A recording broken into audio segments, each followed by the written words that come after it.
He laughed. That's what the court transcripts actually say. When Sarah asked to keep the 2018 Honda Odyssey so she could drive their twins to school, Richard Callaway, CEO of Callaway Tech, actually laughed in her face. He told the judge, "She has no job, no skills, and no money. Why should she drive my car?" Everyone in that courtroom thought it was over. They thought Sarah was just another discarded trophy wife, destined for the homeless shelter. But Richard made one fatal calculation. He never actually checked who Sarah was before he married her. He didn't know that the woman knitting in the corner of the courtroom wasn't just a housewife. She was the only heir to a legacy that could buy and sell his entire company before lunch. And when the back doors of the courtroom swung open on day 3, Richard stopped laughing. The humiliation didn't start in the courtroom. It started at the Four Seasons in downtown Seattle on a rainy Tuesday night in November. Richard Callaway was a man who liked an audience. He was the founder of Callaway & Associates, a private equity firm that had just swallowed up 3 mid-sized tech companies in the Pacific Northwest. He was handsome in that sharp, predatory way, hair graying perfectly at the temples, suits that cost more than most people's cars, and a smile that never quite reached his eyes. Sarah, his wife of 12 years, sat across from him. If you looked at Sarah, you wouldn't see power. You would see a woman in a faded beige cardigan, picking at a salad she didn't want. Sarah was 40, but Richard liked to tell people she looked older because she refused to get Botox. She was quiet. She spent her days volunteering at the local library and raising their 10-year-old twins, Leo and Sophie. To Richard's associates, Sarah was the starter wife. The one you marry when you're broke, and the one you dump when you finally make the Fortune 500 list. "I ordered the Pinot for you," Richard said, not looking up from his phone. "Drink it. You're going to need it." Sarah looked up, her blue eyes tired. "Richard, it's a Tuesday. I have to drive the kids to soccer in the morning." "You won't be driving them tomorrow," Richard said. He finally put the phone down and slid a thick manila envelope across the pristine white tablecloth. It hit the centerpiece vase with a dull thud. "What is this?" "Divorce papers," Richard said, loud enough that the couple at the next table glanced over. He didn't care. He wanted them to look. "And a restraining order regarding the bank accounts. I've frozen the joint assets as of 4 p.m. today. I'm moving Jessica in by the weekend, so you'll need to be out of the main house by Friday." Sarah didn't scream. She didn't throw her wine. She just froze. "Jessica, your assistant.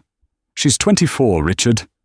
"She's 26, and she understands the industry," Richard sneered, taking a sip of his whiskey. "Look, Sarah, let's not make this messy. You have no income. You haven't worked a real job since we met at that coffee shop in 2010. I'm willing to give you a small stipend for 6 months, enough to get a studio apartment in, I don't know, Tacoma. But the house, the cars, the investments, that's mine. I built it. You just lived in it." Sarah's hand trembled as she touched the envelope. "I raised your children, Richard. I managed the renovations. I hosted your dinners. I supported you when you were bankrupt in 2014. Richard laughed. It was a cold, barking sound. "Support me? You made lasagna, Sarah. You didn't write the code. You didn't close the deals. You are a dependent. And I'm done carrying dead weight." He signaled the waiter. "Check, please, and call a cab for the lady. She can't afford the valet anymore." Richard stood up, adjusted his cuff links, and walked out of the restaurant, leaving his wife of 12 years sitting alone with a sealed envelope and a glass of cheap Pinot. The waiter, a young man named David, looked at her with pity. "Mom, can I call someone for you?" Sarah looked at the envelope. She took a deep breath. For the first time in years, the fog in her eyes seemed to clear. She didn't look like a victim anymore. She looked calculating. "No, thank you, David," Sarah said softly. "Just bring me the bill. I believe my husband forgot to pay it." He did, Ma'am. He put it on the company card." "Good," Sarah whispered. She reached into her purse, a worn leather bag Richard hated, and pulled out a Nokia flip phone. Not a smartphone, an old burner-style flip phone she kept hidden in the lining of her bag. She dialed a number from memory. It rang once. "It's done," Sarah said into the phone. Her voice wasn't shaky anymore. It was made of steel. He initiated. "Protocol 0. I'm ready to come home." 3 weeks later, the preliminary hearing was set. Richard had hired Gavin Price. In the legal world of Seattle, you didn't hire Gavin Price if you wanted a settlement. You hired him if you wanted a scorched earth victory. Gavin was known as the Butcher. He was a man who specialized in high-net-worth divorces, where the goal was to leave the spouse with absolutely nothing. The courtroom was cold and smelled of floor wax and stale coffee. Richard sat on the right side, looking immaculate in a navy Armani suit. Next to him, Gavin Price was organizing a stack of files 3 inches thick. They were laughing, whispering jokes to each other. On the left side sat Sarah. She was alone. The judge, Honorable Beverly Anderson, looked over her spectacles. Judge Anderson was a no-nonsense woman who had seen it all, but even she frowned at the sight.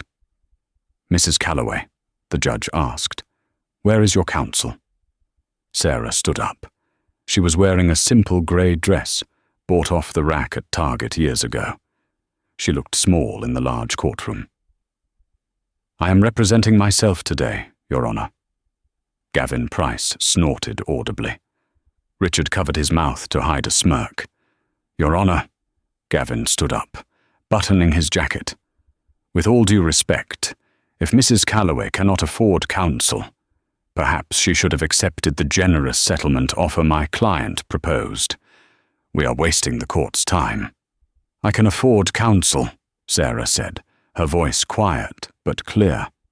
"I just haven't decided on the right firm yet." "You have $400 in your checking account, Sarah," Richard blurted out. "I checked this morning." "Mr. Calloway, silence!" Judge Anderson snapped. She turned back to Sarah. "Mrs. Calloway, this is a complex financial case involving millions of dollars in assets, stock options, and real estate. Proceeding pro se, representing yourself, is highly inadvisable." "I understand, Your Honor. I only request a continuance of 7 days to organize my affairs. My husband, Mr. Calloway, evicted me from the marital home without notice. I am currently staying at the Motel 6 on the interstate. My access to documents is limited." Gavin Price jumped in. "Objection. Relevance. Mr. Calloway owns the home solely in his name. He has every right to secure his property. We have evidence that Mrs. Calloway was planning to sell his art collection to fund let's call it a flight risk." It was a lie. A blatant, disgusting lie. Richard had sold the art himself to buy a Porsche for Jessica. But Sarah didn't argue. 7 days, Your Honor, Sarah repeated. Judge Anderson sighed. "Very well. But Mrs. Calloway, if you return to this courtroom in 7 days without a lawyer, I will have no choice but to proceed with Mr. Price's motion for a default judgment. Do you understand?" "I understand." As the court adjourned, Richard cornered Sarah in the hallway near the water fountains. He loomed over her, using his height to intimidate. "Give it up, Sarah," he hissed. "I know you're staying at that motel. I know you're eating vending machine crackers. Just sign the papers. I'll give you 10 grand cash. You can move back to Ohio or wherever your parents came from. Don't embarrass yourself." Sarah looked up at him. For 12 years, she had looked at him with adoration. Now, she looked at him like a biologist studying a bug. "My parents weren't from Ohio, Richard," she said softly. "Who cares? They were nobodies. Just like you." "Is Jessica enjoying the house?" Sarah asked, changing the subject. "She loves it. She's already redecorating your office, turning it into a yoga studio. She says the Saud energy in there was ruining her chakras." Richard checked his Rolex. 7 days, Sarah. If you don't sign, I'll sue you for legal fees too. You'll be in debt for the rest of your miserable life. He turned and walked away, his heels clicking on the marble floor. Gavin Price followed him, not even glancing at Sarah. Sarah waited until they were in the elevator. Then she walked out of the courthouse and into the rain. She didn't go to the bus stop. Instead, she walked 2 blocks east to a black Lincoln Navigator parked in an alleyway with tinted windows. The engine was idling. The back door opened before she even reached it. Inside sat a man in his 60s, wearing a suit that cost more than Richard's car. He had silver hair and a scar running down his cheek. He was reading the Financial Times. Sarah slid into the leather seat, shaking the rain off her coat. "You look terrible, Lady Sarah," the man said, his British accent thick and refined. "It's just Sarah here, Arthur," she replied, leaning back and closing her eyes. "Did you get the files?" Arthur handed her a tablet. "The forensic accountants have been working around the clock since you called. We've found the offshore accounts Richard has been hiding in the Cayman Islands. We also found the shell companies he used to embezzle from his own shareholders." Sarah scrolled through the data. "He thinks I'm broke, Arthur. He offered me $10,000. Arthur chuckled darkly. 10,000? That wouldn't cover the landscaping bill at the Kensington estate for a week. "Is the team ready?" "The team landed at SeaTac an hour ago," Arthur said. "We have the entire senior partnership from Whitmore, Hale and Kensington flying in from London and New York. They are eager. It's not every day the family matriarch asks for a favor." Sarah looked out the window at the rainy Seattle streets. "It's not a favor, Arthur. It's an execution." "Indeed. Shall we drive to the hotel? The Four Seasons has prepared the penthouse suite for you. Under a pseudonym, of course." "No," Sarah said. "Take me back to the Motel 6. Arthur paused, looking at her in the rear-view mirror. "Ma'am?" "With all due respect." "I need to stay there until the trial starts, Arthur," Sarah said, her voice cold. "I need the receipts. I want the judge to see exactly where Richard Calloway forced his wife to sleep. Every night I spend in that bed-bug-ridden room is another nail in his coffin." Arthur nodded slowly. "Very good, ma'am. To the Motel 6. As the car pulled away, Sarah pulled out a photograph from her pocket. It was an old photo of her parents, the Duke and Duchess of Kensington, standing outside their estate in England, a place she had fled 20 years ago to find a normal life, a life where people loved her for herself, not her title or her billions. She had thought Richard loved her. She had been wrong. Now, Sarah Kensington was dead.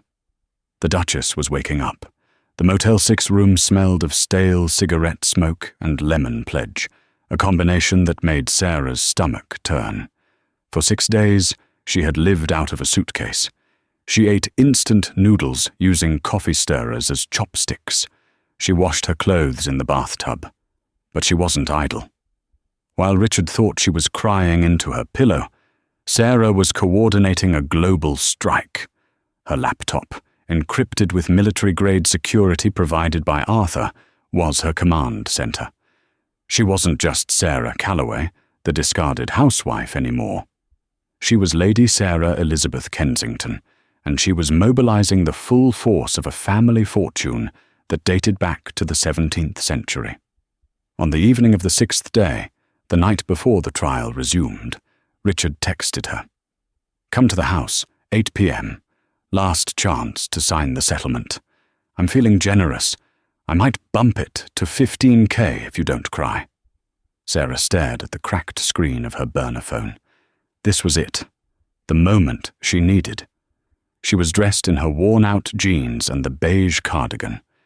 She needed to look beaten. She needed to look desperate. She put her hair in a messy bun, rubbed her eyes to make them look red, and called an Uber. When she arrived at the house, a sprawling modern glass mansion overlooking Lake Washington, her heart ached. She had planted the hydrangeas by the walkway. She had chosen the slate for the roof. She rang the doorbell. Jessica opened it. The mistress was wearing Sarah's silk robe, the one Richard had bought for their 10th anniversary. Jessica was holding a glass of wine, smiling with the confidence of a woman who thinks she has won the lottery. "Oh, hey, Sarah," Jessica said, not stepping aside. "Richard is in the study. Try not to track mud in. We just had the floors polished." Sarah walked past her, ignoring the dig. She found Richard in his office, surrounded by boxes. He was packing. "Going somewhere?" Sarah asked, her voice trembling slightly. It was a calculated tremble. Richard looked up, grinning. "Corporate retreat in Aspen next week, then maybe a month in Tuscany. Jessica has never been to Italy." "Richard," Sarah said, standing in the doorway, "I can't live on $10,000. The kids, they need stability." "The kids are fine." Richard waved a hand dismissively. "I'll pay their tuition. You just need to disappear, Sarah. Look, I built Callaway Tech from nothing. I'm the genius here. You were just the background noise. I deserve this life. You deserve whatever you can get." Sarah stepped closer, clutching her purse. Inside, the digital recorder Arthur had given her was spinning. "But the initial capital," Sarah said softly, playing dumb. "The money we used to start the firm in 2010. You said that was a loan from your uncle." Richard laughed, leaning back in his leather chair. The whiskey was making him loose. "My uncle?" "Sarah, my uncle, was a mechanic in Detroit. He didn't have 2 dimes to rub together. I took that money from your joint savings, the inheritance your grandmother left you. I forged your signature on the transfer. I never told you because you were too busy changing diapers to notice." Sarah's breath hitched. She had suspected it, but she never had proof. He had just admitted to felony fraud. You stole my grandmother's money?" "I invested it," Richard corrected, sneering, "and I turned it into $50 million, which is now mine, and you can't prove a thing. The statute of limitations on that forgery is up, and the bank records from 2010 were accidentally destroyed in a server migration I ordered last year." He stood up and walked over to her, looming close. "You see, Sarah, I'm 10 steps ahead. I have the lawyers, I have the money, and I have the power. You are a middle-aged woman with a gap in her resume and a flip phone. Take the check. Sign the papers, or I will bury you so deep you'll need a shovel to see the sun." He pulled a check from his pocket. 15,000. He stuffed it into her cardigan pocket, patting her condescendingly. "Be a good girl, Sarah. Go away."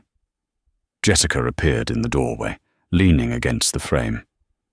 "Babe, the movers are asking about the piano. Should we sell it?" "Sell it," Richard said, not looking away from Sarah. Sarah never learned how to play it properly, anyway. That was the final straw. Sarah did play.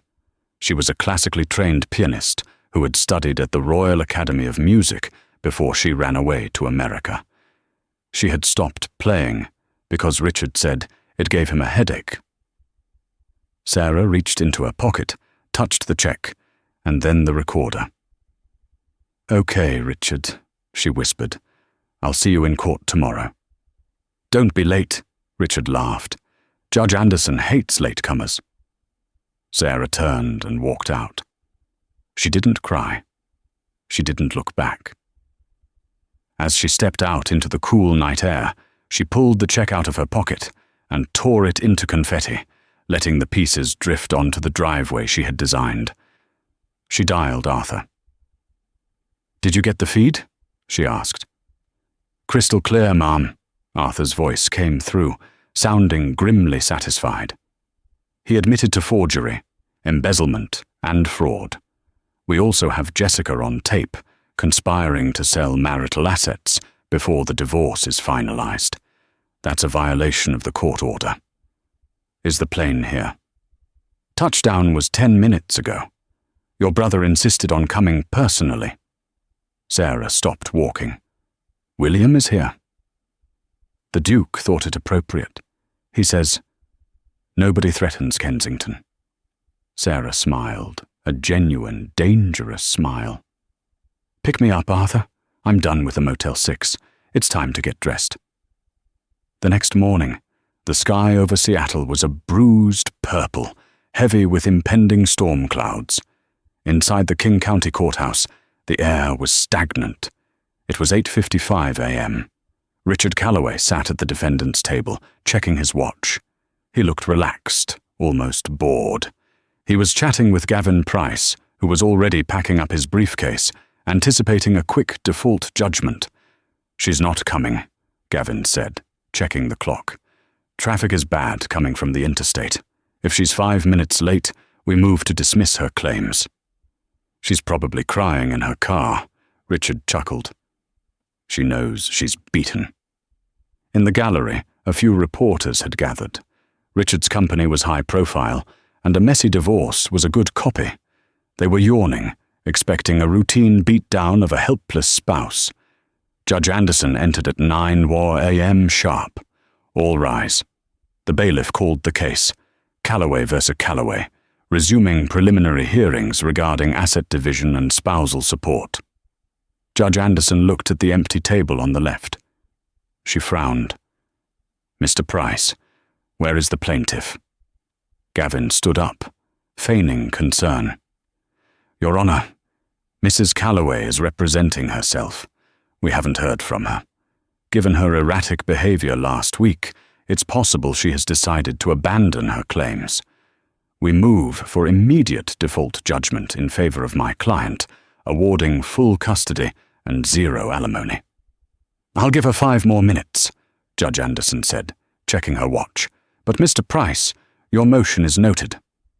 Richard leaned back, a smug smile plastering his face. He whispered to Gavin, "I told you, powerless." At 9:04 a.m., the heavy oak doors at the back of the courtroom didn't just open. They were pushed open with force. The sound echoed through the silent room. Heads turned. Richard swiveled in his chair, ready to mock Sarah's entrance. But it wasn't Sarah. First, 2 men entered. They were large, wearing earpieces and suits that fit too perfectly to be police. Private security. They took positions by the door. Then came the lawyers. Not 1, not 2. 6 of them. They walked in a V formation, like a flock of fighter jets. They carried leather briefcases embossed with gold leaf. They wore bespoke suits, Savile Row tailoring, distinct and terrifyingly expensive. The air in the room seemed to change, sucked out by the sheer weight of wealth entering the space. Gavin Price stopped smiling. He recognized the man leading the phalanx. "Oh God," Gavin whispered. "What?" Richard hissed. "Who are they?" "That's Harrison Blackwood," Gavin said, his face draining of color. "He's the senior partner at Whitmore, Hale and Kensington. He's based in London. He handles international treaties and royalty. He doesn't divorce." Harrison Blackwood walked to the plaintiff's table. He didn't sit. He stood, placing a single, slim file on the desk. He looked at Judge Anderson and bowed his head slightly, a gesture of respect that somehow made him look more powerful, not less. "Your Honor," Harrison said. His voice was rich, a deep baritone that commanded the room without shouting. I apologize for the theatrical entrance. Security protocols for my client can be cumbersome. Your client. Judge Anderson peered over her glasses. Mr. Blackwood, this is a family court in Seattle. Does Mrs. Calloway have the funds to retain a firm of your stature? Funds are not an issue, Your Honor, Harrison said calmly. Where is she? Richard barked, standing up. Stop playing games. Where is Sarah? Harrison Blackwood turned slowly to look at Richard. He looked at him, like one might look at a stain on a carpet. Mr. Calloway, Harrison said coolly. Please sit down. You are cluttering the aisle. The doors opened again. This time, a hush fell over the room that was absolute. Sarah walked in. Gone was the beige cardigan. Gone were the scuffed flats.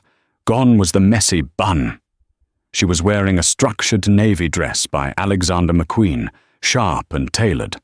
On her feet were Louboutin heels, the red soles flashing like warning lights. Her hair was blown out in sleek, shining waves, but it was the jewelry that made the reporters in the back row gasp. Around her neck sat the Kensington sapphire, a stone the size of a quail's egg, surrounded by diamonds. It was an heirloom that had last been photographed on her grandmother at a state dinner with the President of France in 1988. She didn't look at the floor. She looked straight ahead. Her posture was regal. Beside her walked a tall man with similar features, her brother, William, the current Duke. Richard stared. His mouth actually hung open. He looked at the woman he had called plain and useless for 12 years, and he couldn't recognize her. Sarah walked to the plaintiff's table. She didn't sit in the chair. One of the junior associates pulled it out for her. She sat with a grace that screamed centuries of etiquette training. Your Honor, Harrison Blackwood continued, as if the interruption hadn't happened. We are ready to proceed. I am entering my appearance on behalf of Lady Sarah Elizabeth Kensington Calloway. Lady? Judge Anderson asked, blinking. Yes, Your Honor. My client is the daughter of the late Duke of Kensington. She is 34th in line to the British throne and the sole beneficiary of the Kensington Trust, currently valued at approximately £4 billion. A pin drop could have been heard. Then Richard laughed. It was a nervous, high-pitched sound. This is a joke. Is this a prank show? Sarah, stop it. You're a librarian. Sarah finally turned her head. She looked at Richard. Her eyes were ice. I was a librarian because I wanted a quiet life, Richard, she said. Her voice was different too. The American accent she had affected for years was gone, replaced by the clipped, polished, received pronunciation of the British aristocracy. I wanted to be loved, not for my title. She leaned forward. But you didn't love me. You loved control. And you are about to find out what happens when you try to control Kensington. Harrison Blackwood opened his file. Your Honor, we are moving to freeze all assets of Mr. Calloway immediately. We are also filing a countersuit for fraud, embezzlement, and grand larceny. We have audio recordings of Mr. Calloway admitting to forging my client's signature to steal her initial inheritance in 2010. We also have forensic evidence that he has been hiding assets in the Cayman Islands. Harrison smiled, a shark-like baring of teeth. And since Mr. Calloway was so concerned about my client's ability to pay legal fees, we would like to inform the court that we have purchased the mortgage on Mr. Calloway's house as of 8 a.m. this morning. Technically, he is now trespassing on my client's property. Gavin Price slumped in his chair. He put his head in his hands. He knew, right then and there, that his career was over. Richard stood, shaking. You can't do this. I'm the CEO. I'm Richard Calloway. Not anymore, Sarah said softly. Check your stock, Richard. Richard fumbled for his phone. He refreshed his brokerage app. Callaway Tech stock was in free fall. A massive sell-off had triggered at market open. What did you do? Richard whispered, looking at the red lines on his screen. My family office sold our short positions, Sarah said, examining her manicured fingernails. We decided Callaway Tech was overvalued. Judge Anderson banged her gavel. Order! Order in this court! Mr. Blackwood, present your evidence. Harrison Blackwood handed a USB drive to the bailiff. The recording from last night, Your Honor, where Mr. Callaway admits to everything. Richard looked at Sarah. For the first time, he saw the predator. He had thought he was the shark in the tank. He hadn't realized he was swimming with a leviathan. Sarah, Richard pleaded, his voice cracking. Sarah, please, we can talk. Sarah stood up slowly. We're done talking, Richard. Now, I'm going to do the talking. She turned to the judge. Your Honor, I would like to call my first witness. I believe the forensic accountant from MI6 is waiting in the hall. The color drained from Richard's face completely. The trial of the century had just begun. If the entrance was a slap in the face, the next 3 hours were a slow, methodical dismemberment. Judge Anderson granted the motion to admit the recording. The courtroom fell into a heavy, suffocating silence as the audio from the previous night played over the high-quality speakers. I forged your signature on the transfer. I never told you because you were too busy changing diapers to notice. Richard's voice, arrogant and cruel, filled the room. Richard sat at the defense table, his face a mottled mix of crimson and pale grey. He stared at the table, unable to look at the gallery, unable to look at the judge, and definitely unable to look at Sarah. When the recording ended, Judge Anderson removed her glasses. She looked at Richard with an expression of pure disgust. Mr. Price, the judge said, her voice dangerously low. Do you have a defense for this admission of a felony? Gavin Price, the butcher of Seattle, looked like he wanted to vanish. He stood up, tugging at his collar. Your Honor, my client was intoxicated. It was hyperbole, boasting to an estranged spouse. It cannot be taken as a literal confession of financial crimes. Is that so? Harrison Blackwood stood up. He didn't shout. He didn't pace. He simply gestured to the back of the room.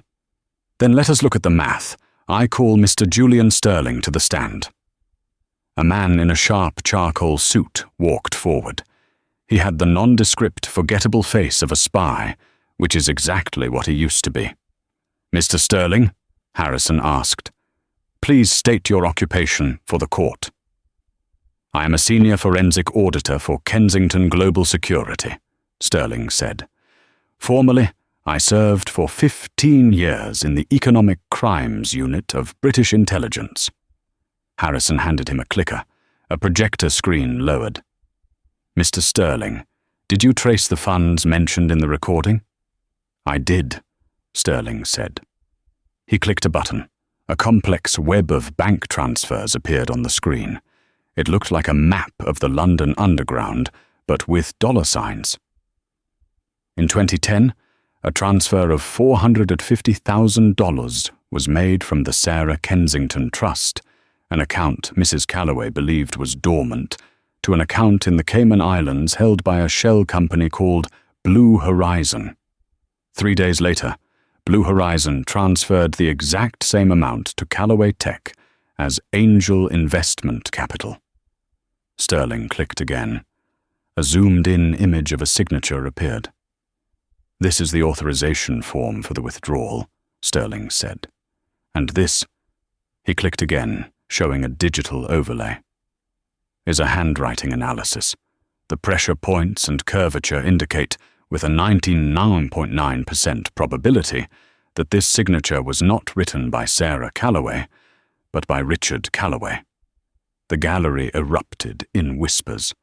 Richard's hands were shaking so hard his water glass rattled against the table. "It gets worse," Sterling continued, his voice monotone. "We also tracked Mr. Calloway's current spending. While pleading poverty to this court and offering his wife a $10,000 settlement, Mr. Calloway purchased a condominium in Moy under the name of his assistant, Jessica Miller, valued at $2.4 million. He also transferred $500,000 into a cryptocurrency wallet last Tuesday, specifically to hide it from the divorce proceedings." Harrison Blackwood turned to Richard. "Mr. Calloway, you swore under oath that you had less than $100,000 in liquid assets. Is that correct?" Richard didn't answer. "Answer the question," Judge Anderson snapped. I, Richard stammered. "It was business strategy, asset protection." "It's perjury, Mr. Calloway," Harrison said coldly, "and it is fraud." Harrison turned back to the judge. "Your Honor, we are not just asking for half of the marital assets. Since the initial capital for the company was stolen from my client, and since the company was built entirely on the fruit of that poisonous tree, we argue that Calloway Tech does not belong to the marital estate." He paused for effect. "We argue that Calloway Tech, in its entirety, belongs to Sarah Kensington." Richard shot up from his chair. "You can't take my company. I built it. I worked 18-hour days." "You built it with stolen money," Sarah said. She didn't stand up. She just spoke into the microphone in front of her. "And while you were working those 18-hour days, Richard, I was raising your children and hosting your investors. I was the one who charmed the board members at the galas. I was the one who smoothed over your temper tantrums. You didn't build it alone. You just took the credit alone." Gavin Price leaned over to Richard. "Sit down," he hissed. "You are digging your own grave." "Fix this, Gavin," Richard screamed, loud enough for the microphone to catch. "I pay you $800 an hour. Fix this." "I can't fix felonies, Richard," Gavin snapped back. The courtroom gasped. The lawyer had just turned on his client. Judge Anderson banged her gavel. "Mr. Price, control your client, or I will have him held in contempt. We will take a 1-hour recess. When we return, I expect to hear testimony regarding the hidden assets. And Mr. Calloway?" She peered down at him. "Do not leave this building. The bailiff will be watching you." During the recess, the hallway outside courtroom 4B was a chaotic scene. Richard was pacing frantically, sweat staining the back of his expensive shirt. He was trying to call his offshore bankers, but nobody was answering. "They've frozen it," Richard panicked, staring at his phone. "The accounts are locked. How did they do that so fast?" "They are the Kensingtons, Richard," Gavin Price said, closing his briefcase. He looked tired. "They probably own the bank." "Where are you going?" Richard grabbed Gavin's arm. "I'm recusing myself," Gavin said, shaking him off. "I can't represent you anymore. You lied to me. You made me suffer perjury. If I stay on this case, I'll be disbarred. You're on your own." Gavin walked away, leaving Richard standing alone in the hallway. Well, not entirely alone. Jessica was there. She was sitting on a bench, scrolling through her phone. She looked pale. The confidence from the night before, the silk robe, the wine, the smirk, was gone. "Jessica," Richard rushed over to her. "Thank God. Listen, I need you to do something. The crypto wallet. I gave you the key phrase, remember?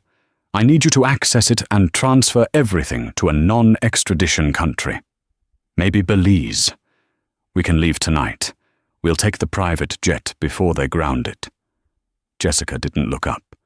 "Jessica? Did you hear me?" She slowly lowered her phone.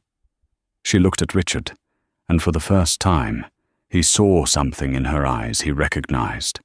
It was the same look he had given Sarah for years. Contempt. "I can't, Richard," she said. What do you mean you can't? It's simple. Just log in and— No, she interrupted. I mean I can't be with you anymore. Richard blinked. What? Now? You're dumping me now, after I bought you a house in Maui? The house isn't mine, Richard, Jessica said, her voice trembling. Sarah's lawyers just served me in the lobby. They showed me the deed. You didn't buy it in my name. You bought it in a trust controlled by you.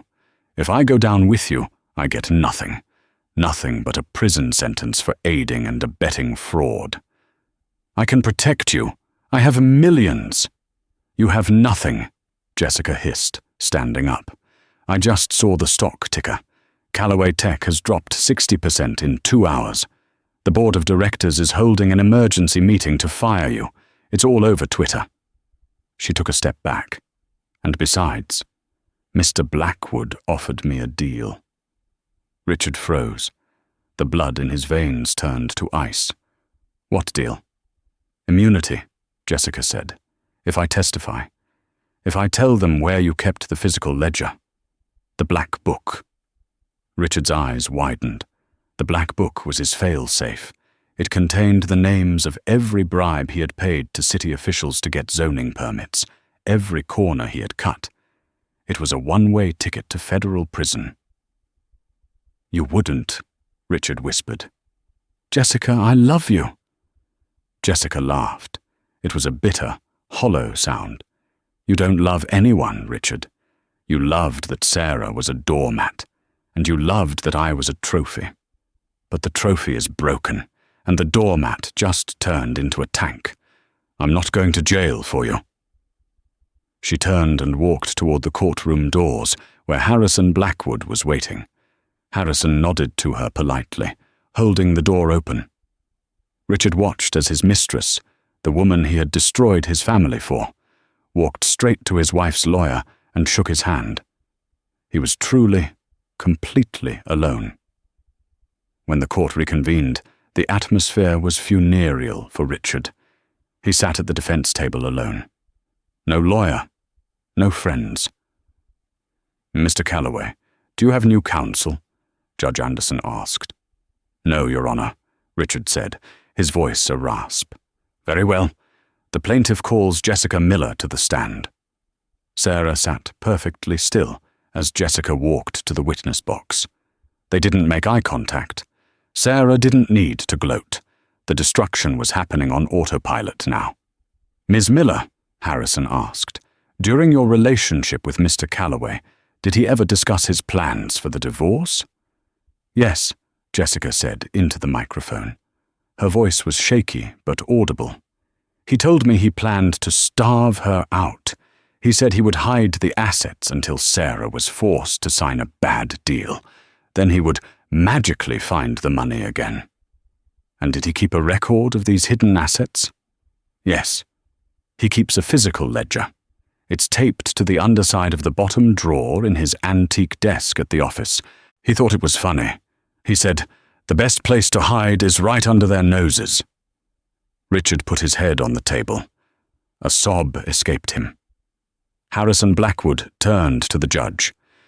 Your Honor, we request an immediate court order for the seizure of that ledger.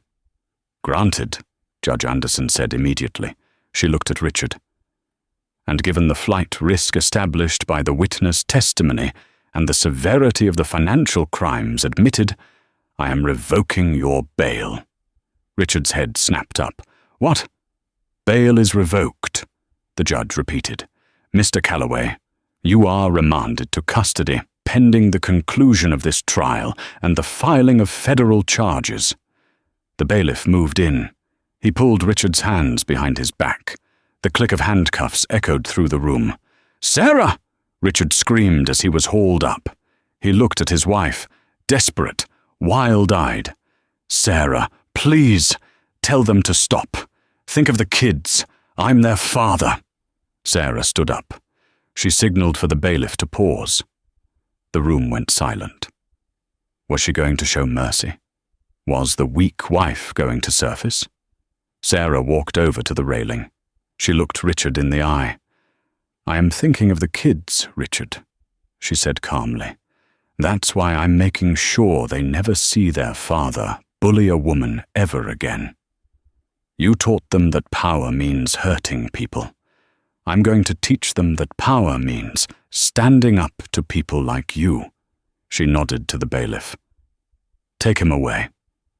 As Richard was dragged out the side door, kicking and shouting, Sarah didn't watch him go. She turned to her brother, William. "I'm ready to go home now," she said. "Not just yet," William said, pointing to the gallery. "I think the press has a few questions. And there is the matter of the company." Sarah looked at the empty defense table. Richard was gone. The mistress had flipped. The lawyer had fled. She had won. But she wasn't done. 3 days after Richard was led out of the courtroom in handcuffs, a different kind of trial took place. This one wasn't in a court of law. It was on the 40th floor of the Callaway Tech skyscraper in downtown Seattle. The board of directors was in a panic. The stock had stabilized slightly after the initial crash, but the company was leaderless. Richard was facing federal indictments for securities fraud, embezzlement, and money laundering. The SEC had frozen operations. Around the long mahogany table sat 12 men and 1 woman. They were the people who had enabled Richard. They were the ones who had laughed at his jokes about his nagging wife at the Christmas parties. They were the ones who had ignored Sarah when she stood by the buffet, treating her like furniture. "We have to liquidate," said Marcus, the CFO. "The brand is toxic. Callaway is a dirty name now. We sell the IP, pay off the creditors, and dissolve." "Agreed," said another board member. "We can probably get 10 cents on the dollar." The heavy glass doors swung open. Sarah walked in. She wasn't wearing the navy courtroom dress. Today, she wore a white power suit, crisp and immaculate. She didn't have her brother or her bodyguards with her this time. She walked in alone, carrying a single leather folder. The room went silent. "Mrs. Callaway," Marcus stammered. We weren't expecting you. This is a closed meeting." Sarah walked to the head of the table, Richard's old chair. She placed her hand on the back of the leather seat. She didn't sit. She just looked at them. "It's not Mrs. Callaway," she said pleasantly. "It's Miss Kensington, and this isn't a closed meeting. It's a shareholders' meeting. And since the court awarded me 100% of Richard's shares due to his fraudulent use of my inheritance, I am the majority shareholder." She pulled the chair out and sat down.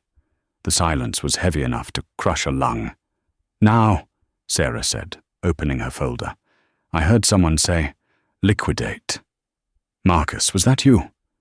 Marcus sweated. "Sarah, Ms. Kensington, the company is finished. Richard was the visionary. Without him—" "Richard wasn't a visionary," Sarah interrupted, her voice sharp. "Richard was a salesman. He sold you a dream while he was stealing the copper wiring out of the walls." She slid a document down the table. "I've spent the last 3 nights reviewing the code base for the new AI project Richard promised you. It's garbage. It doesn't work. He's been faking the demos for 6 months. The board members gasped. How would you know?" Sarah smiled. "You all forgot something. Before I was a housewife, and before I was a librarian, I studied mathematics at Cambridge. I didn't just knit scarves while Richard was building this company. I proofread his business plans. I fixed his algorithms when he was too drunk to focus. I know this company better than he did." She stood up and walked to the whiteboard. She picked up a marker. "We are not liquidating. We are rebranding." She wrote a new name on the board. Phoenix Systems. "We are going to fire the CFO," she said, pointing the marker at Marcus without looking at him. "Because you signed off on the audits that hid the embezzlement. Security is waiting to escort you out." 2 guards entered and tapped Marcus on the shoulder. He looked at Sarah with shock, but she didn't blink. "We are going to return the stolen funds to the pension accounts," Sarah continued. "My family trust will provide a zero-interest bridge loan to keep payroll afloat for the next 6 months. No employee loses their job, except the ones who knew about the fraud." She looked around the table. "I am not a trophy wife. I am not a victim. I am the chairwoman of the board. Now, do we have a problem, or are we ready to get to work?" The remaining board members looked at each other. They saw the steel in her spine. They saw the intellect in her eyes. And perhaps most importantly, they saw the billions of dollars of Kensington backing standing behind her. "No problem, Miss Kensington," the vice president said, nodding respectfully. "Ready to work." 1 year later, the sun was shining on Seattle, reflecting off the glass tower of Phoenix Systems. Sarah sat in the corner office. It looks different now. The dark, brooding leather was gone, replaced by light wood and art. Real art, not investments. Her assistant buzzed in. "Miss Kensington, the car is ready for the school run." "Thank you, David," Sarah said.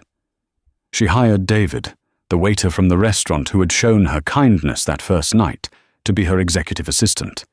He was finishing his degree in management, paid for by the company. Sarah walked down to the garage. She didn't take the limousine. She walked past the reserved spots for the executives. There, parked in the CEO's spot, was a brand new car. But it wasn't a Ferrari.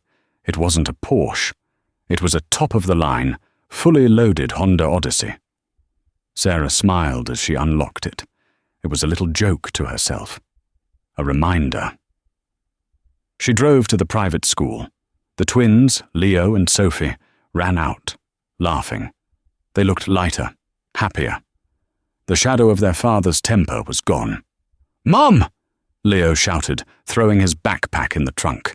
"Guess what? I got an A on my coding project." "That's amazing, honey," Sarah said, kissing his forehead. "Did you hear from Dad?" Sophie asked quietly, buckling her seatbelt. Sarah paused.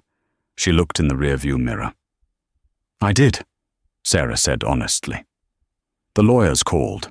He's been transferred to the federal facility in Oregon. He has 15 years left on his sentence." Is he okay?" "He has a lot of time to think, Sophie," Sarah said gently. "And that's what he needs." As she drove away from the school, her phone buzzed. It was a text from Harrison Blackwood. "The acquisition of the rival firm is complete. You now own the market share. Congratulations, Queen of Tech." Sarah put the phone down. She didn't need the title.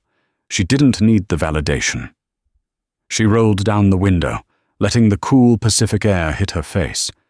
She was Sarah Kensington. She was a mother. She was a CEO. And she was finally, truly, free. Richard Calloway spent 12 years thinking he was the main character of the story. He thought money was power. He thought kindness was a weakness. But he learned the hard way that the quietest person in the room is often the one you should fear the most. He didn't just lose his money. He lost his freedom, his reputation, and his family, all because he couldn't see the value of the woman standing right in front of him. Sarah didn't destroy him because she was vindictive. She destroyed him because she finally respected herself enough to stop tolerating his disrespect. It makes you wonder, who in your life are you underestimating? Or better yet, are you the one being underestimated, just waiting for the right moment to show your hand? If you enjoyed this story of justice served cold, please hit that like button. It really helps the channel. And if you want more stories about karma, revenge, and the secrets people hide, make sure to subscribe and turn on notifications. Let me know in the comments. What would you have done if you were Sarah? Would you have taken the $10,000 and left? or would you have fought back? Thanks for watching, and remember, be careful who you laugh at. You never know who they really are.